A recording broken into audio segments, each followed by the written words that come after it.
For decades, the story of the American home was simple. Bigger, bigger, bigger. But that's not the story anymore. In fact, that trend has slammed into reverse. New homes are shrinking, and they're shrinking fast. So in this explainer, based on our reporting at Public Service Reports, we're going to dig into why this is happening and what it all means for the future of the American dream. All right, so here's the game plan. First up, in the Great Compression, we'll look at these new, smaller homes themselves. Then we'll get into the legal changes that are even making them possible. From there, it's the backyard battle, the intense pushback from communities. And finally, we'll tackle the biggest question of all. Who are these homes actually for? Families or big-time investors? Okay, let's kick things off with the product itself. What we're really seeing is a total reinvention of the American starter home. It's a concept that has its roots way back in the 1950s, but it's being reborn today for a whole new set of economic realities. Our investigation starts in a place called Elm Trails, down in San Antonio, Texas. It's a brand new community from Lennar, one of the biggest home builders in the U.S. And believe me, it is sparking a national debate about what an affordable home really looks like today. Get this, 350 square feet. That is the smallest detached single-family home they offer here, called the Cooley model.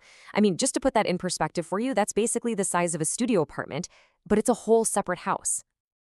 And wow, is that a huge change from the post-war American dream? That whole idea was built on space. A big yard, a roomy house, the two-car garage. Today's reality? It's all about compression. We're talking narrow lots, barely a yard, and just a parking pad where that garage used to be. And, there's actually a name for this whole strategy: housing shrinkflation. It's really the key economic force behind these tiny homes. See, instead of making the homes cheaper per foot, builders just keep the sticker price looking low by giving you a whole lot less home. But here's where it gets kind of wild. Our report found that even with a sticker price of around 130 grand, these tiny homes can cost over 370 bucks a square foot. That's often more expensive per foot than bigger, more traditional homes right nearby. What's driving this isn't value, it's that low headline price and whether or not a buyer can actually get a loan for it. So, naturally, this brings up a huge question. How are these tiny houses even legal?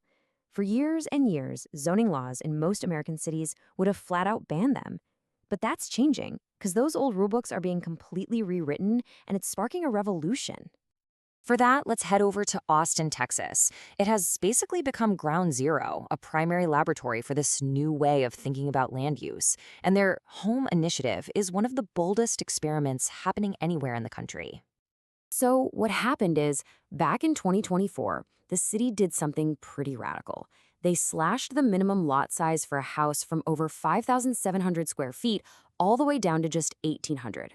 What that means, in practice, is you can now take one standard lot and legally chop it into 3 smaller ones and put a home on each.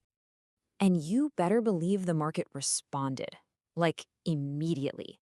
The month after these new rules went into effect, Austin issued over 300 permits for these smaller types of homes.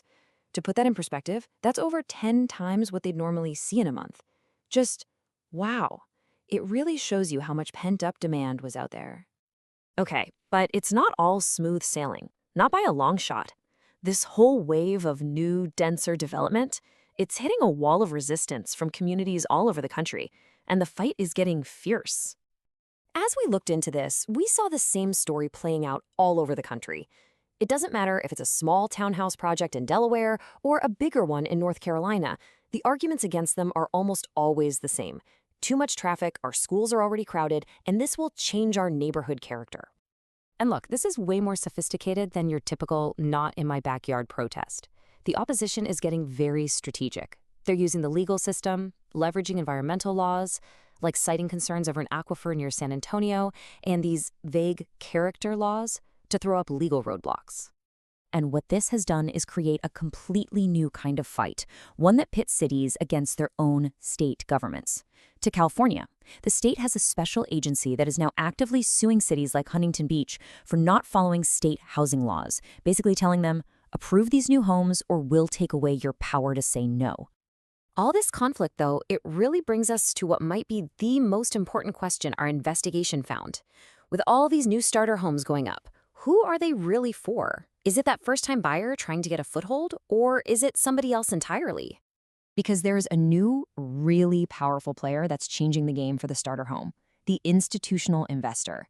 They're pioneering this model called build to rent, where they build entire neighborhoods of single family homes, not to sell them, but to operate them as permanent rental communities. And this isn't some niche market either, it is exploding. Our analysis shows that in 2025, nearly 1 in 10 new single family homes built in this country will be specifically for the rental market. Think about that. That means almost 1 out of every 10 new houses will probably never be owned by a family. And it's not just the new builds. Investors are jumping right into the for sale market too. In really hot markets like Miami, they're snapping up a jaw-dropping 57% of starter homes. This creates these insane bidding wars that just push first-time buyers right out of the picture. So you end up with this really strange paradox, right? The same tiny house that gets mocked online as a jail cell might also be the most rational, maybe even the only way for a young family to build some wealth. It lets them lock in their housing costs and start building equity. The catch, of course, is being able to buy it in the first place. So, the great compression of the American home, it's here to stay. And while it does provide badly needed shelter, the long-term impact is a huge question mark. Will it be a new on-ramp to wealth for American families, or will it just become another rental asset for Wall Street? Ultimately, the real question is, who's going to hold the deed? That's the story we'll continue to follow.